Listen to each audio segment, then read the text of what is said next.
जब जीव को मनुष्य शरीर में जन्म लेना होता है तो प्रकृति में वर्षा के साथ आता है,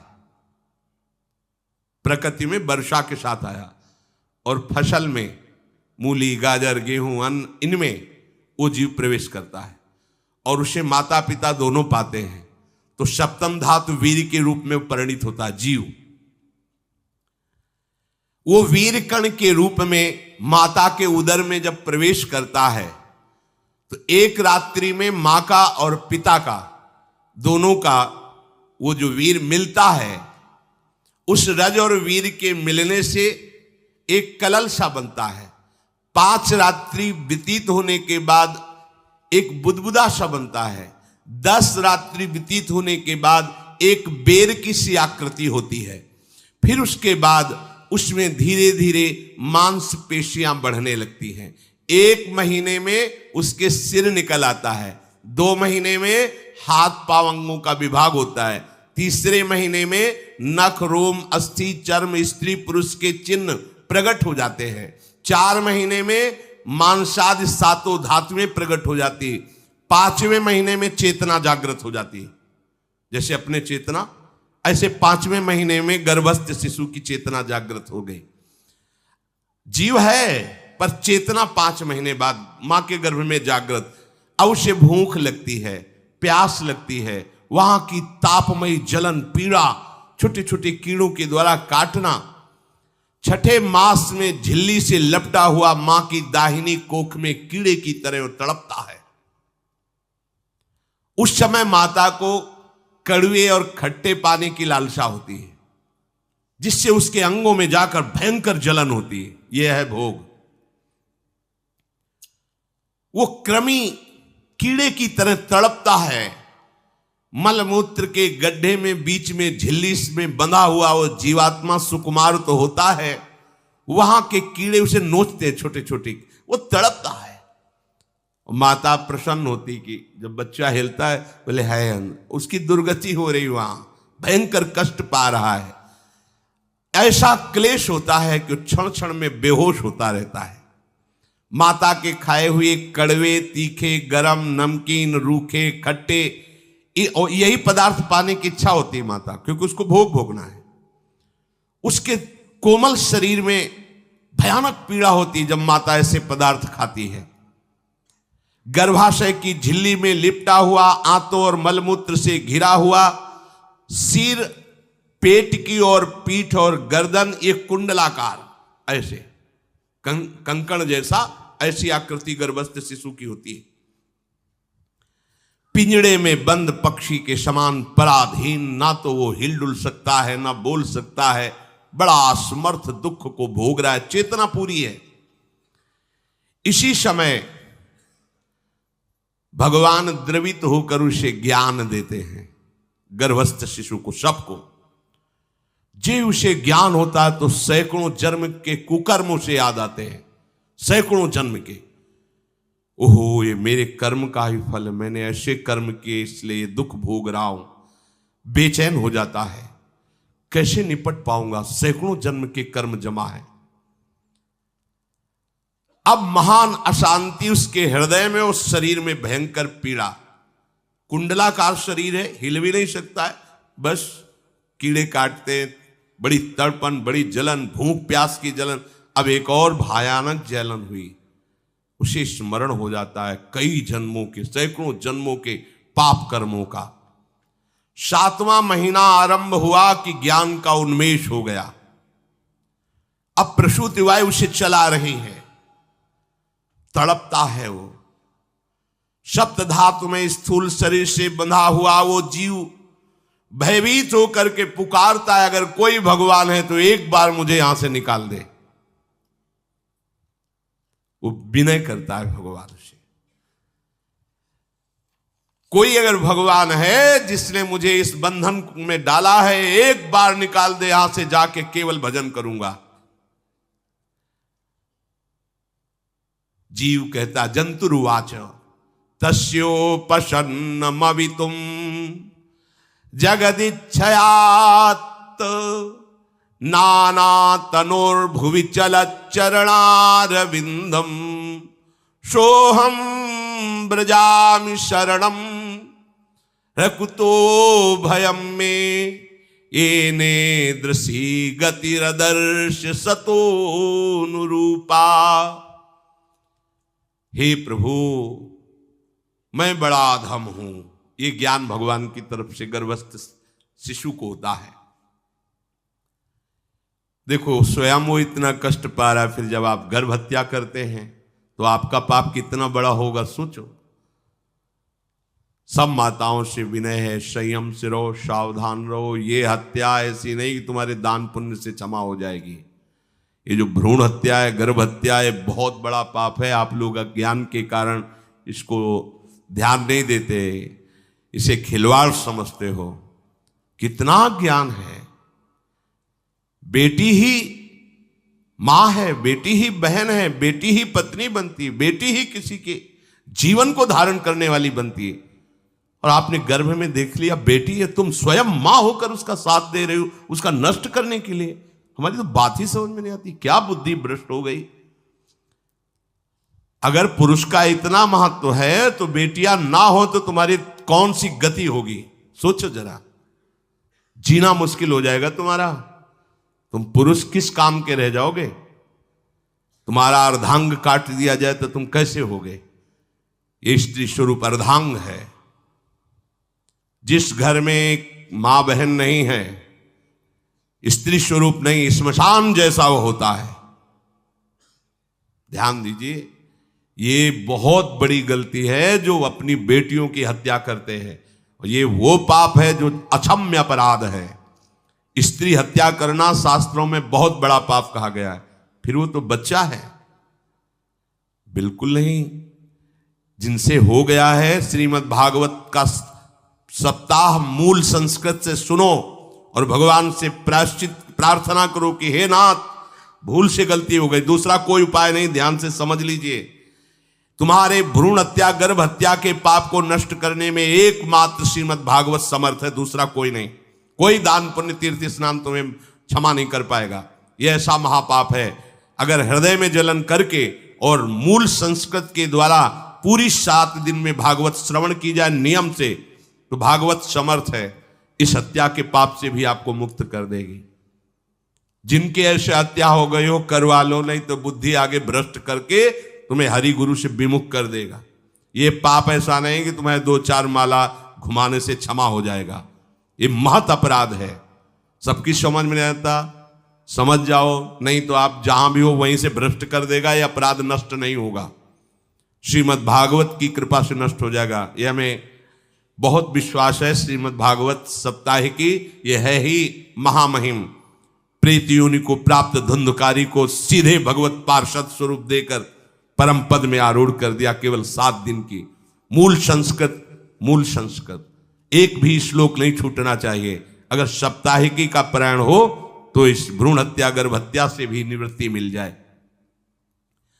अब वो जीव भगवान को पुकारता है, मैं बड़ा नीच अधम हूं। आहा, भगवान आपने जो मुझे गति दिखाई है तो मेरे कर्म के अनुसार ही है, आपका इसमें कोई दोष नहीं। हम लोग जब कष्ट भोगते तो भगवान से कहते हैं हमने तुम्हारा क्या बिगाड़ा। भगवान ने नहीं बिगाड़ा, तू खुद देख क्या बिगाड़ लिया अपना। करो पाप आचरण। अब देखो, हमने तो जीवन में कोई पाप नहीं किया और कितने गर्भ हत्या की है, कितनी खिलवाड़ समझे हो। ये बिल्कुल भयावह चीज है, आप लोगों को नहीं। हम बार बार इसीलिए कह रहे कि भयावह वस्तु है, तुम्हें बहुत ऊंचाई से घसीट के भ्रष्ट कर देगी। बहुत होश में हो, भूल के कभी ऐसा न करना जहां तक हमारी आवाज पहुंचे, जहां तक सुनाई दे। गर्भ हत्या मत करना, संयम से रहो। इस तरह का व्यवहार मत करो कि तुम्हारा मनुष्य जन्म ही व्यर्थ चला जाए। इसमें तीनों को बराबर दंड मिलेगा। गर्भ हत्या कराने वाला, गर्भ हत्या की प्रेरणा देने वाला और गर्भ हत्या में सहयोग देने वाला, जो औषधि डॉक्टर या जो भी, तीनों को दुर्गति होगी। माता पिता प्रेरक और कर्ता। ऐसा नहीं कि आप डॉक्टर हो तो आपको गर्भ हत्या करने का अधिकार नहीं। आप डॉक्टर हो दूसरे के शरीर को स्वस्थ करके निरोग करने के लिए, हत्या करने के लिए नहीं। कोई भी हमारा संविधान ऐसा आदेश नहीं करता कि आप गर्भ हत्या कर दो। ना भागवतिक और ना भारतीय संविधान। ऐसा संविधान आदेश नहीं करता। अब वो जीव कह रहा है कि प्रभु मेरे योग्य ही है, आपने जो मुझे दंड दिया है। मैंने सुना है कि आपकी शरण में जो आता है आप उसकी रक्षा कर लेते हैं।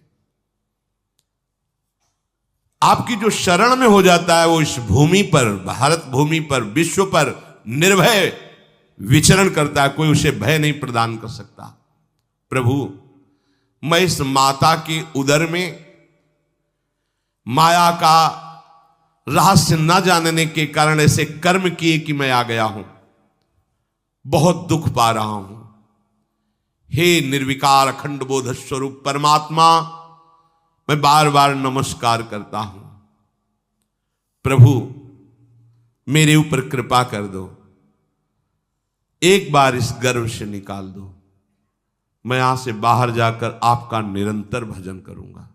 ये वादा करके आए हम प्रभु से सब। प्रभु ने करुणा करके हमें चांस दिया है मनुष्य शरीर। प्रभु मैं बहुत जन्मों से इस समय स्मृति आ रही देख रहा हूं, कर्मों में भटकता रहा आपसे विमुख होकर के। ये जो मुझे अभी ज्ञान हो रहा है केवल आपकी कृपा से तत्कालिक है, तत्कालिक। एक तत्कालिक वैराग्य होता है, जैसे कथा सुनी मन में आया कि अब तो भजन ही करना है। ये तत्कालिक है, स्थायी नहीं है। इसे स्थायी बनाओ। प्रभु आप अंतर्यामी हो, आप सब कुछ जान रहे हो।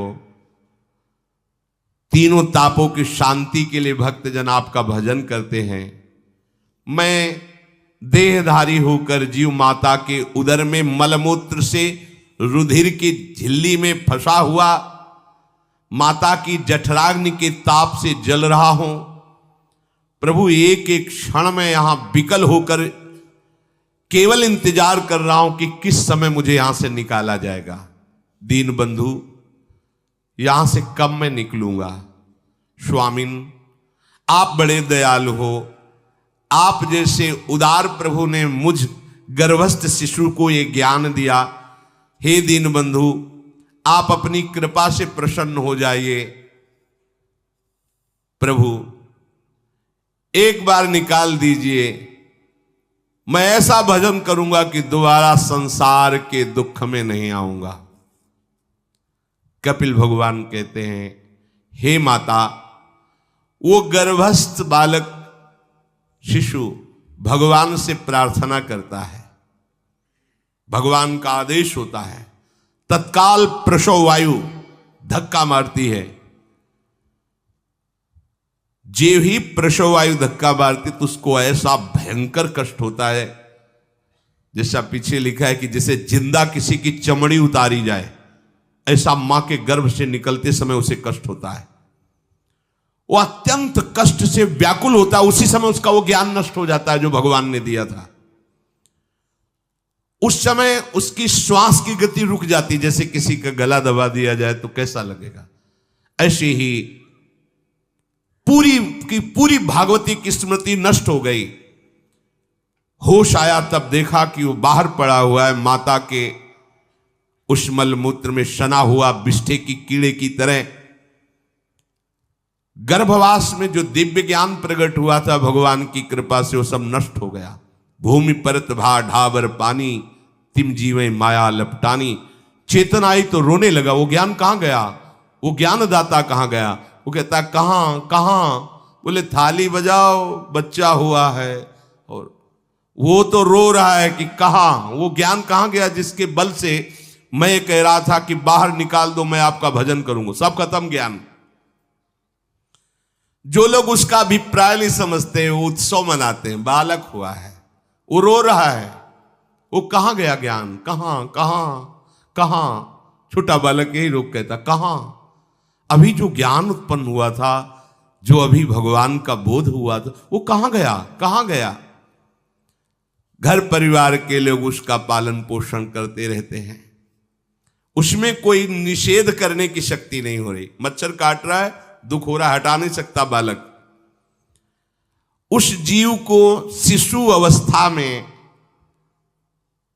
जब कपड़ों पे लिपेट कर ऐसे लिटाया जाता है तो इतना कोमल त्वचा होती कि कपड़े भी उसको, जैसे खुजलाहट है, पीड़ा है या जलन है, बिल्कुल कोमल त्वचा होती, कुछ नहीं कर सकता हो, पर रो सकता है। ना खुजलाने की, ना करवट बदलने की, ना उठने की कोई सामर्थ्य नहीं। बड़ा कष्ट पाता है बाल्यावस्था में, क्योंकि त्वचा बड़ी कोमल होती, दास मच्छर आदि जीव उसको काटते हैं। गर्भावस्था का कोई ज्ञान नहीं रहा, सिर्फ रोना ही रोना रह रहा। इस प्रकार उसकी बाल्यावस्था कटी, कौमार अवस्था आई, पौगंड अवस्था, इनमें वो खिलवाड़ में फंस गया। जैसे जैसे बड़ा होता जाता, चेतना, गुनगुना, ये कार, ये प्लास्टिक के ऐसे, उनमें मगन है। देखो ना छोटे बच्चों को, अज्ञानवश इसकी ये अवस्था कट गई। बड़े भाग्यशाली ऐसे भी बच्चे हैं जो तुतला के बोलते, उनकी मैया कहती राधा बोलो, राधा। देखो ये सौभाग्य, प्रणाम है उन माताओं को जो अपने बच्चों को भगवान नाम बुलाती हैं कि आप बोलो, श्री हरिवंश बोलो, राधे राधे बोलो। धीरे धीरे उसकी युवावस्था पहुंची। इस समय उसके अंदर एक भूत सवार होता है, जवानी का भूत है, ये सबके सवार होता है। अगर मंत्र चल रहा है तो भूत नहीं चढ़ेगा, नाम चल रहा है तो भूत नहीं चढ़ेगा, नहीं तो भूत चढ़ जाता है। ये कुछ भी करवा सकता है भूत, भूत ही तो है ना। वैसे ही पंचभूत लिपट गए, ये ऊपर से जवानी का और भूत सवार हुआ तो जौवन ज्वर के ही नहीं बलकावा। जवानी में कोई भी ऐसा अपराध नहीं जो हो ना जाए। बड़ा भयानक इसमें स्वरूप होता है। इसमें केवल भोग, केवल भोग, एक ही दृष्टि रहती है, भोग भोगना। अज्ञानवश जब भोगों की प्राप्ति में बाधा पड़ती तो भयंकर वो क्रोध करता है, शोकाकुल होकर हिंसा कर बैठता है। जैसी घटनाएं सुनने को मिलती हैं, राक्षसी घटनाएं, ये भूत है जवानी का। जहां कामना में बाधा पहुंची, क्रोध, क्रोध में वो समझ नहीं पाता कि मेरे जैसा ही प्रिय शरीर उसका है जो मैं वर्ताव कर रहा हूं।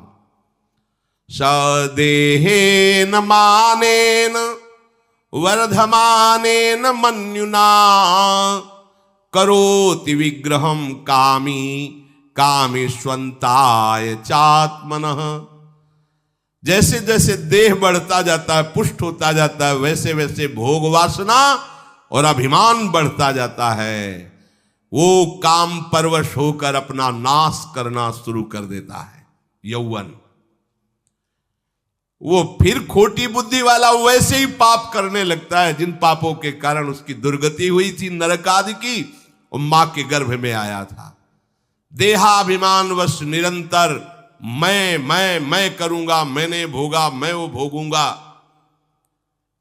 उसे ये ज्ञान नहीं रहता कि मैं वादा करके आया हूं कि भजन करूंगा और इस संसार से मुक्त हो जाऊंगा। भूल गया।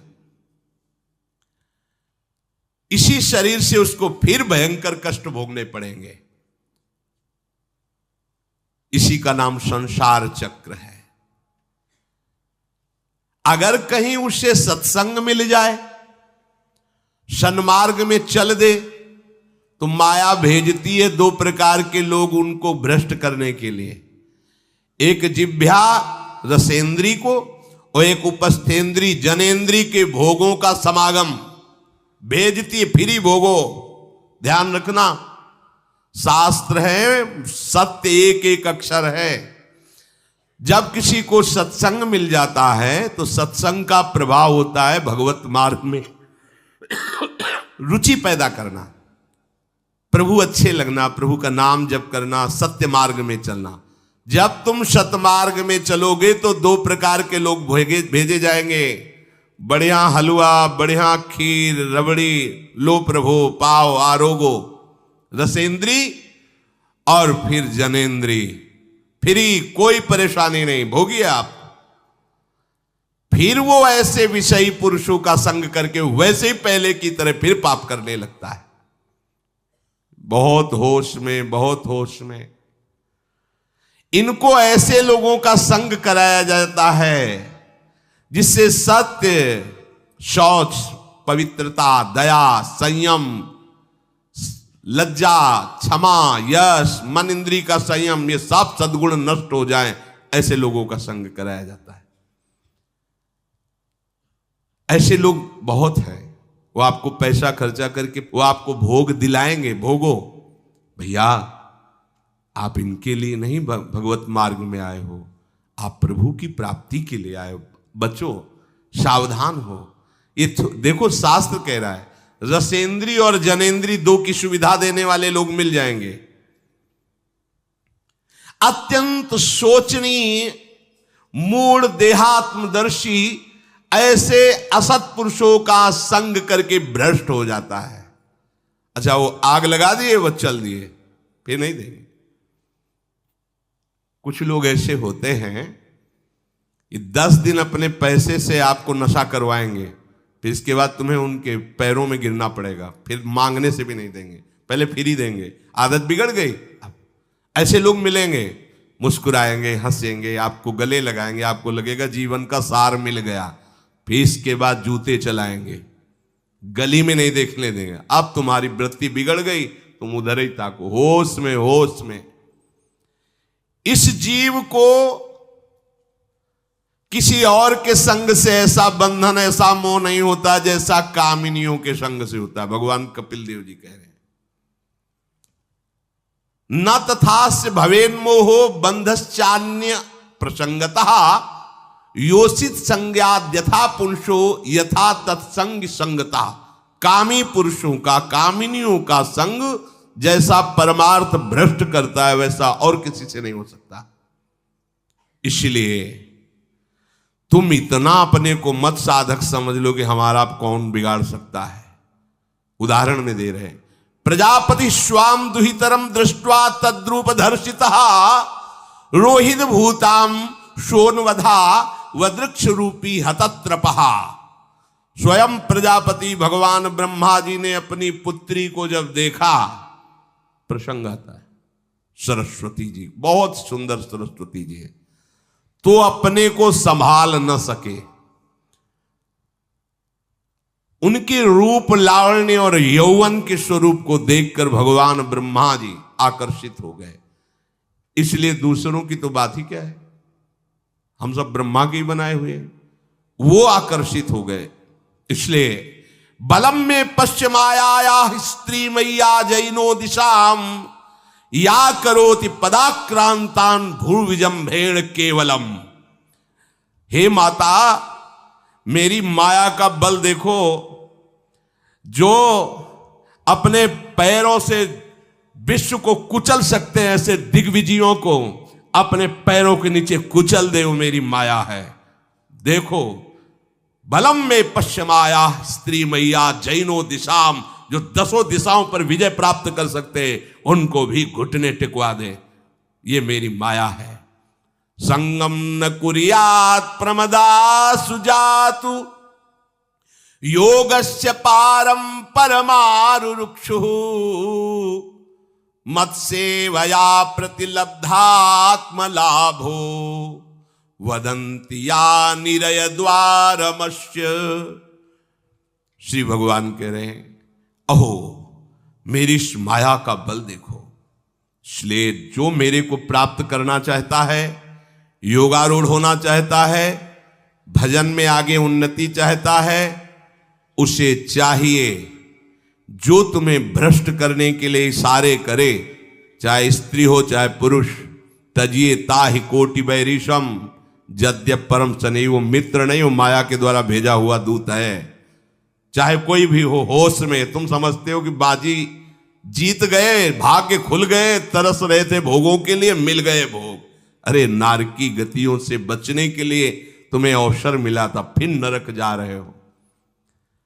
तुम समझते हो कि इसको भोग ले तो सुखी हो जाए, उसको जो भोग रहा है वो समझता है उसको भोग ले तो सुखी हो, उसको वो पूरी सृष्टि इसी भ्रम में फंसी हुई है। होश में हो जाओ। जो परम पद चाहता है, भजन करना चाहता है, ठीक से मार्ग में चलना चाहता है, उसे शब्द भगवान के याद कर लेने चाहिए। चाहे वो स्त्री हो चाहे पुरुष, जो तुम्हें गंदी बातें सिखाए, गंदी बातें दिखाए, गंदी बातें करने के लिए प्रोत्साहन दे, जाके संग कुमति मति उपजय करत भजन में भंग तजोरे मन हरि विमुखन को संग। गृहस्थ हो तो धर्म के अनुसार अपनी पत्नी मात्र में सीमित रहो। ये उद्दंडता तुम्हारा नाश कर देगी। ये जो आज नई रीतियां चल रही हैं, ये भगवान ब्रह्मा जी ने अपने पुत्रों को बुलाया। चारों युग ये पुत्र हैं भगवान ब्रह्मा के, सतयुग, त्रेता, द्वापर, कलयुग। सतयुग से कहा भाई हमने रचा है नरक, तुम्हारा स्वभाव सत्य में स्थित होना है, इसलिए हमारी आज्ञा का पालन करो कि नरक खाली भी नहीं रहना चाहिए। तो उनका पिताश्री, जब हमारा स्वभाव आपने ही रचा है तो मेरे राज्य में कोई नरक जाए, भूल चूक से किसी को नरक नहीं जाने देंगे। त्रेता से कहा तो उन्होंने कहा कोशिश करेंगे अपने बड़े भाई का अनुगमन करने की। द्वापर से कहा तो उन्होंने कहा कोशिश करेंगे आपकी आज्ञा का पालन करने की। समझना। लेकिन जब कलयुग आया तो मुस्कुरा के बोला, पिताश्री जैसे बड़े भैया ने कहा मेरे राज्य में कोई नरक मेरी जानकारी में नहीं जा पाएगा, ऐसे ही मेरे राज्य में कोई स्वर्ग या परम पद मेरी जानकारी में नहीं जा पाएगा। मैं सीधे हाउसफुल करूंगा नरक। देख लो ना, शराब पीना, व्यभिचार करना, जुआ खेलना, चोरी करना, हिंसा करना, इसके प्रधान स्थान है। ब्रह्मा जी से कहा आप चिंता मत करो, जैसे बड़े भैया कहते हैं कि हमारे राज्य में कोई नरक नहीं जाएगा, ऐसे हम आपको वचन देते हैं। अगर हमारी दृष्टि पड़ी तो न स्वर्ग जाने देंगे न परम पद में जाने देंगे। तभी महाप्रभु कहते पाए जान जगत में सब जन कपटी कुटिल कलयुगी टंचू। कलयुग ने सबको देख रखा है, सबको अधीन कर रखा है। अगर बच सकते हो तो एक हरिनाम है, राधा नाम है, जो कलयुग का प्रभाव नहीं पड़ने देगा। इसलिए होश में, चाहे वो पुरुष हो या स्त्री हो, रिश्तेदार हो, नातेदार हो, कोई हो, जिसके संग से भोग वासना बढ़े, भगवत विमुक्ता हो, दूरी बना लो, तत्काल दूरी बना लो। वो मित्र नहीं, वो भारी दुश्मन है, जो तुम्हें फिर वही दुर्गति में ले जाएगा जो गर्भ में वादा किया वो नहीं कर पाओगे। भगवान कह रहे मैं इसलिए मना कर रहा हूं कि ये खुला हुआ नरक का द्वार है। वदंती या निरय द्वारमस्य, निरय माने नरक का द्वार, अस्य माने ये भोग विलासिता खुला हुआ नरक का द्वार है। इसका भाव ये है कि इसमें सुख तो है नहीं, सुख भासता है। भासना और है में अंतर है। जैसे रेत में हम देखते हैं सूर्य की किरणें पड़ने पर निर्मल जल भासता है, और प्यास के कारण हम दौड़े तो वहां बालू ही मिलेगी, फिर आगे भासता है, फिर भागे तो फिर भागने से प्यास बढ़ती जाती है, पानी मिलता नहीं। ऐसे ही परस्पर आकर्षण में सुख भासता है, होता नहीं। जब हम उसको स्वीकार कर लेते हैं तो एक मन में उदासी आती कि यहां वो तो मिला नहीं जो चाह रहे थे, तो वो दूसरा दिखाता है, वो आगे, वो उधर गया, तो फिर वो पूरा जीवन नष्ट हो जाता है। और मिला नहीं क्योंकि है नहीं, भासता है, सुख भासता है नहीं। प्रभु में सुख भासता नहीं, प्रभु में सुख है, भासता नहीं है। इसलिए जो भासता में लगे वो प्रभु में नहीं लग पाते, क्योंकि यहां भासता नहीं है, वहां भास रहा है, और है नहीं। यहां है, भास नहीं रहा है तो है का परिचय नहीं है, इसलिए वो यहां लग। और जो लग गया तो नाच नाच के मीरा जी कहती पायो जी पायो मैंने राम रतन धन पायो। पति है। प्रथम रात्रि में मीरा जी ने राणा साहब से कहा कि आप हमारी बात शायद समझ सकते हो, आप हमें स्पर्श मत करना। मैंने सुहाग गिरधर के नाम का भरा है, मैं तुम्हारी पत्नी नहीं हूं। लोक व्यवहार के कारण तुम पति रूप में आए हो, तो मैं चाहती हूं कि तुम मेरा सहयोग करो। मैं एक पतिव्रता हूं गिरधर की। मेरे तो गिरधर गोपाल बैठे थे एक ही सैया में, उतर के चरणों में बैठ गए। मीरा जी के चरण पकड़े के हो भाग्य, मुझे ऐसे सौभाग्य मिला कि आपका पति होने का। एकांत में आप हमारी गुरु होंगी और समाज में आप पत्नी का स्वांग करेंगी, जिससे आपको विक्षेप नहीं पड़े। आजीवन निर्वाह किया, एकांत में गुरुवत मीरा जी के प्रति व्यवहार करते राणा साहब, और व्यवहार में मीरा जी पत्नी जैसा व्यवहार में बाहर और अंतर में ऐसी सदगति हुई राणा की जो बड़े बड़े योगियों को दुर्लभ है। वो मीरा जी जीवन में कभी भी किसी भोग को स्वीकार नहीं किया। गिरधर के रंग राची, सब भोग चरणों में लुट रहे थे। सोचिए, राज परिवार में ब्याही गई, क्या था? किसी भी सुख की आकांक्षा नहीं। यह है रंग श्री हरि का। है नहीं ना उनमें सुख। जो है सुख वो मिल गया तो फिर भासने की तरफ क्यों बढ़ेगा? इसलिए ये जो मेरी माया है, ये मित्र बनकर पहले सेवा के बहाने से धीरे धीरे पास आती है। आती है का शब्द माया के लिए है। वो किसी भी रूप में होगी। माया का कोई रूप नहीं आज तक वर्णन किया गया। कोई भी रूप हो, वस्तु, व्यक्ति, स्थान, घटना, कुछ भी। उपासक जब समझ नहीं पाता तो वही उसकी नाश का कारण बन जाती है। बहुत सावधान। हमें नहीं पता किस रूप में आएगी। जिनको पता है हम उनको अपने पास रखें। वो है नाम, राधा राधा, फौरन पता चल जाएगा आपको पक्का। ये ठीक नहीं, नहीं बहुत श्रद्धा, नहीं बिल्कुल हटो, बिल्कुल हटो, अंदर से आए, बिल्कुल हटो। नहीं तो कोई समझाने वाला थोड़ी था बचपन से हमें कि भाई पास कोई हो। यही नाम, जहां कहीं कोई प्रियता, कहीं आश्रमों में कहीं कुछ समझ में, हटो हटो हटो। ये नाम हटाते हटाते हटाते जहां लगाना चाहिए वहां लगा दिया।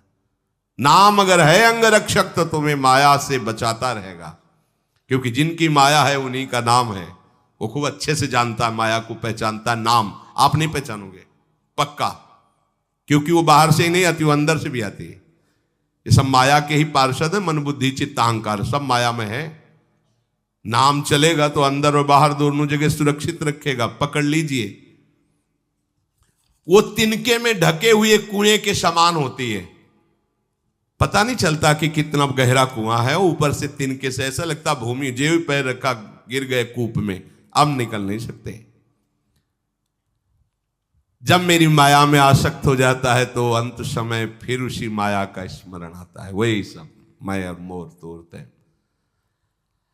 अब वो फिर उसी चिंता से फिर वही फंस गया, फिर वही दुर्गति प्रारंभ।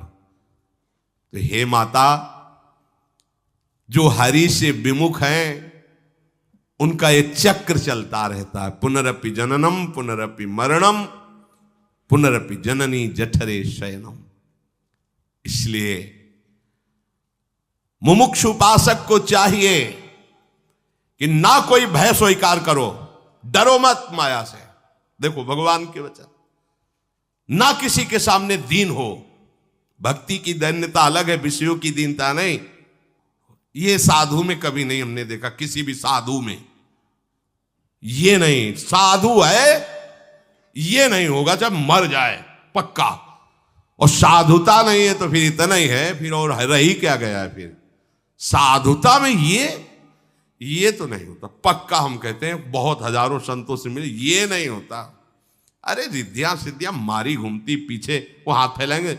हाँ, आचार्य आदेश के कारण रोटी मांगते हुए बड़े बड़े सिद्धों को देखा गया है।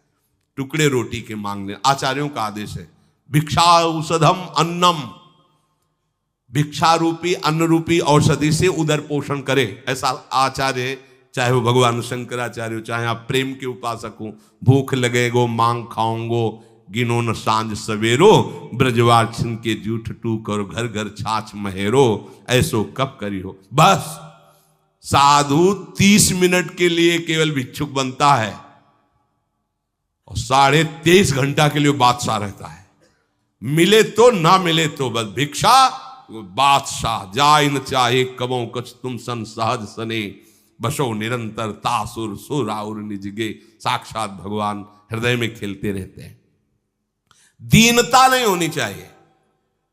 ये भागवतिक दैन्यता अलग है। ये दलिद्रता रूपी दीनता नहीं होनी चाहिए कि ठंडी लग रही कपड़ा दे दो, देखो हमें तीर्थ यात्रा करनी पैसा दे दो, हमें यज्ञ कर। कौन सी यज्ञ करनी तुम्हें? कौन सी यज्ञ? श्वासों को बोलो राधा राधा राधा, एक एक श्वास की आहुति, इससे बड़ी कोई यज्ञ होगी? पूरा जीवन समर्पित, इससे बड़ा कोई तीर्थ होगा? अरे जहां चरण रख दे वहां तीर्थ प्रकट हो जाए, ऐसी भक्ति की महिमा होती। तीर्थ ही कुर्वन्ति तीर्थानि। ये दीनता नहीं होती साधुओं में, पाखंड में होती। दीनता साधुता में नहीं होती। इस विषय की ये दे दो बाबूजी, अरे धिक्कार है, धिक्कार है। कहा वह मोर दासा करे तुच्छ नरन के आशा, तो कहो कहां रहा विश्वासा। जिसने बिना किसी सहयोग के 1 सेकंड में अनंत ब्रह्मांडों को रच दिया, वो हमारे स्वामी है। इसके बाद तुम ऐसे मांगते घूमो, कहां दासता रही? भय, जिसके भय से मृत्यु भी भयभीत होकर काम कर रही, जिसके भय से सूर्य चंद्र प्रकाशित हो रहे, जिसके भय से पृथ्वी जल में नहीं डूब रही, वो हमारा स्वामी है। फिर हमें भय किससे? मोह, चराचर जगत मेरे प्रभु का अंश, बस इस बात से प्रीति है, कोई शारीरिक संबंध से नहीं, माता पिता भाई बंधु नहीं। हमारा संबंध नाते नेह राम के मनियत सुरत सुदेव, जहां लो जितने भी संबंध है केवल आराध्य देव के संबंध से। बस निसंग भाव से वो फिर भगवत प्राप्त हो जाता है। ये सावधानी रखनी। निसंग भाव, कोई मित्र नहीं, कोई शत्रु नहीं। इस माया में संसार से मुक्त होने का यही उपाय है। भय नहीं, दीनता नहीं, मोह नहीं, किसी का संग नहीं, अपने श्यामा श्याम श्यामा श्याम श्यामा श्याम, उनके नाम की, उनके आश्रित। वो आगे से आगे ऐसा दुलार करते हैं, आपको सोचना ही नहीं पड़ेगा। जैसे माँ को पता है बाल भोग कब कराना है बच्चे को, कौन सी पोशाक धारण करानी है, कहाँ उसको खेलने ले जाना है, ऐसे ही हमारे प्रियालाल को पता है ये दास है, इसको कब क्या। सच्ची मानिए, आगे से आगे व्यवस्था उनकी। आश्चर्य में हो जाओगे आप जब अपना अहंकार उनको समर्पित कर दोगे। हम अहंकारी जीव अपने अहंकार के कारण धक्का खाते घूम रहे। नहीं, अखिल कोटि ब्रह्मांडों का सृजन करने वाला प्रभु है। 4 लाख योजन का एक पहाड़ केवल है, सोने का प्योर सोने का, मिलावट नहीं। 4 लाख योजन, 1 योजन 4 कोस, 1 कोस 3 किलोमीटर। कितना एक से एक रत्न इस पृथ्वी में है। ऐसे मालिक के गुलाम हो, ऐसे हाथ फैलाते घूमो। राधा राधा। इस शरीर को बहुत ध्यान से सुन लो। जो इस शरीर को निक्षेप माने धरोहर होता है, धरोहर की भांति। जैसे हम तुम्हें दे दे कि 500 रुपये रख लो, हमें जब काम लगेगा ले लेंगे, तो 500 रुपये रखे आपकी जेब में, लेकिन आप कभी उसे अपना नहीं मानेंगे। अगर कभी आवश्यकता पड़ी, किसी ने बताया भी कि 500 रुपये आपकी जेब में, नहीं, वो तो धरोहर है। जब वो मांग लेंगे तो उनको हम खर्चा, धरोहर का खर्चा स्वयं में नहीं किया जाता। ईमानदार आदमी धरोहर को जैसे रखा वही, ये नहीं कि हम 500 खर्चा कर लेते हैं फिर कमा के 500 दे देंगे, नहीं, वही सेम टू सेम वैसे ही वापस होगा। तो ये शरीर प्रभु की धरोहर है। सुधा निधि में भी एक श्लोक में आया है, ये प्रियाजू की धरोहर है। कबीरदास जी ने भी कहा है, चदरिया जैसी की तैसी धरि दीनी। जैसी दी थी प्रभु, हमने मलिन नहीं की, वैसे की वैसे वापस कर दी। तो क्या होगा उसका परिणाम? मोक्ष, भगवत प्राप्ति। इसे मलिन करने का अधिकार तुम्हें नहीं। ये चदरिया जो मिली है, मनुष्य शरीर, ये भगवत प्राप्ति। इसे गंदा मत करो। शरीर को धरोहर की भांति रखकर, ये गुरु की संपत्ति है, ये इष्ट देव की संपत्ति। तन वांग मनोभिरमलई सोहम तविवासिता। ये शरीर, ये मन, ये वाणी हमारे गुरुदेव को समर्पित, उनकी आज्ञा के अनुसार चलना है। तो क्या होगा? अनासक्ति बढ़ेगी, किसी से कोई राग नहीं। अनासक्त होकर वो भगवत प्राप्त हो जाएगा। एक ही उपाय समस्त दुखों से बचने का, मामुपेत्य। जो मेरे आश्रित हो गया, मेरा भजन करता है, पुनर्जन्म नहीं होता उसका। क्योंकि दुखालयम शाश्वतम, संसार में वही जवानी, वही बुढ़ापा, वही रोग, वही योनियों में भटकना। थोड़ा तो थक जाओ। तुम्हें नहीं चाहिए दिव्यता, तो कम से कम इतना समझ लो। फिर वही प्रारंभ वाली बात कहते हैं कि देश विदेश सुख के लिए भटकते हो, तो हम भी तो ऐसे देश की बात कर रहे हैं जहां सुख ही सुख है। जहां काल की भी चाल नहीं है, वो है निकुंज देश। निकुंज देश के राजा हैं श्यामा श्याम।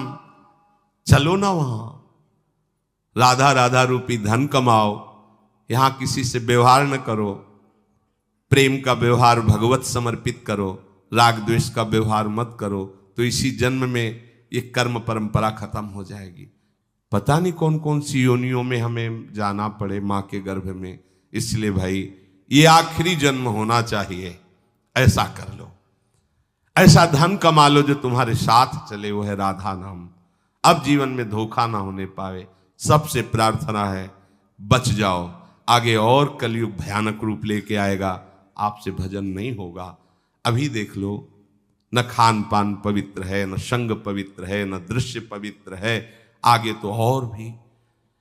ये ऐसा समय पैदा करेगा कलयुग कि कोई राम कृष्ण हरि नाम सुनाई नहीं देगा।